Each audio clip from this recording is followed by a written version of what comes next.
बहुत से लोग ये मानते हैं कि झूठ और छल करने से ही व्यक्ति बड़ा होता। सबका, ज्यादातर लोगों का ये मानना है तो झूठा पाखंड करो, भगवान नाम की कोई चीज ही नहीं है। भगवान देखते कहां है? हमें जो गंदे काम करते हैं वो प्रसन्न रहते हैं, जो ज्यादा धर्म में पड़ते हैं वो बहुत हैरान रहते हैं। ज्यादातर लोगों का ये मत है, ये मानना है।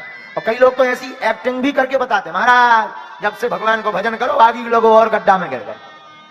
पहले बढ़िया थे, खूब गंदे काम करते थे, कोई टेंशन नहीं, करोड़ों नायमाए एक दिन में आते जाते थे, दिन ना रात ऐसो आराम था। जब से तुम्हारे चक्कर में पड़े, बागेश्वर के चक्कर में कि सीताराम जपो, झूठ ना बोलो, उपद्रव मत करो, बुद्धि ठीक रखो, तब से आगे को लोगों आए दिन उपद्रव मची। इसका कारण क्या है? सुन लीजिए, आज एक प्रश्न का उत्तर तुम्हें बहुत बड़ा मिल जाएगा। जो लोग मानते हैं कि धर्म कर्म करने वाला हमेशा घाटा खाता है या परेशान रहता है, और जो लोग मानते हैं कि पाप करने वाला हमेशा प्रसन्न रहता है, तो यह मिथ्या बात है। पूछो कैसे?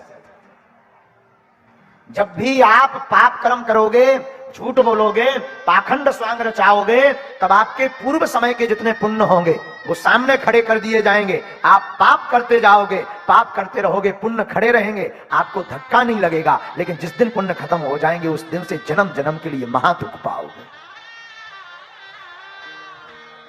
और जब व्यक्ति सत्कर्म पर चलता है, गुरुमुखी हो जाता है, भगवतमुखी हो जाता है, उसके पूर्व जन्म के जितने भी पाप होते हैं वो सामने रख करके भगवान द्वारा खड़े कर दिए जाते हैं। तो व्यक्ति झंझटों में पड़ता है, और ज्यादा उलझता है, तो सोचता है कि हम गलत फंस गए, हम पूजा पाठ गलत करने लगे। लेकिन जिस दिन उसके पाप हमेशा के लिए विराम हो जाते हैं, उस दिन से वो अनंत काल तक सुख भोगता है।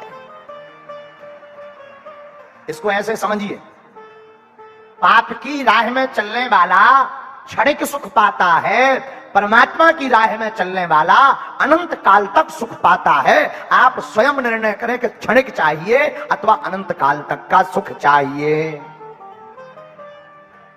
पाप की राह पर चलने वाला तो कोई तन दुखी, कोई मन दुखी, कोई धन बिन रहित उदास, थोड़े थोड़े सब दुखी, पर सुखी राम घेरा।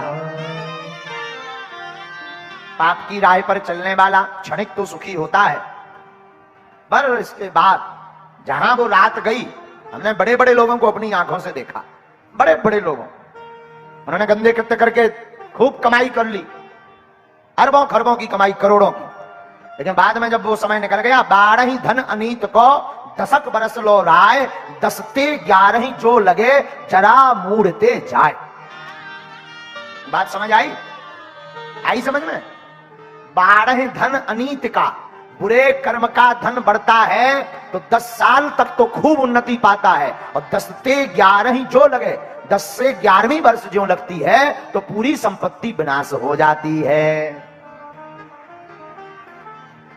पुण्य भी जाते हैं और संपत्ति भी जाते हैं। बोलो सीताराम। तो आप क्या चाहते हो, क्षणिक सुख के अनंत काल का सुख?